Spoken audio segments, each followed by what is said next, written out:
దేవుళ్లలో ధైర్యానికి మారుపేరుగా ప్రతిరూపంగా ఆంజనేయ స్వామి అని చెప్పుకుంటారు.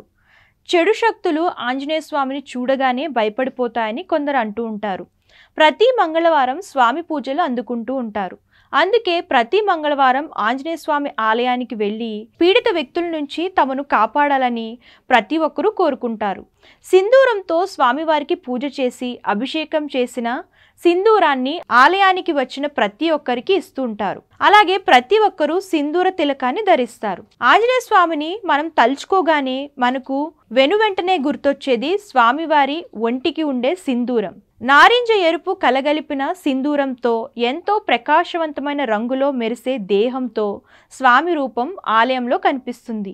అసలు పసుపు, కుంకుమ ఇలా ఇంకా ఎన్నో రంగులు ఉండగా స్వామివారు సింధూరపు రంగును ఇలా ఒళ్ళంతా పూసుకోవడానికి కారణం ఏంటంటే, పురాణాల ప్రకారం ఓ రోజు సీతాదేవి నుదుటన సింధూరం పెట్టుకుంటుంది. అది గమనించిన ఆంజనేయుడు ఒకరోజు సీతాదేవిని, తల్లి నీ నుదిట దిద్దిన తిలకమునకు అర్థమేమిటి అని అడిగాడు. అప్పుడు సీతమ్మ తల్లి, నాయన, స్త్రీకి బొట్టు మంగళప్రదం, అలాగే సౌభాగ్యదాయకం కూడా.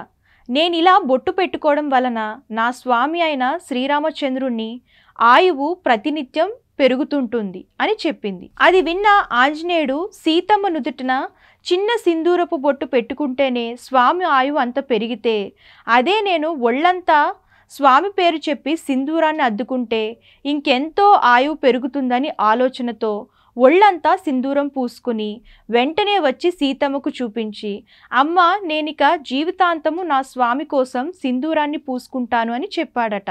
అందుకే ఆంజనేయుని ప్రతిమకు సింధూరాన్ని పూస్తారు. అప్పుడు అదంతా చూసిన సీతారాములు ఆంజనేయ స్వామి భక్తికి మెచ్చి, నిన్ను నమ్మి వచ్చి నీకు ఈ సింధూరంతో పూజ చేసిన, అభిషేకం చేసిన వారికి వారి కష్టాలన్నీ తొలగిపోతాయని ఆంజనేయ స్వామికి వరాన్ని ప్రసాదించారని భక్తుల నమ్మకం.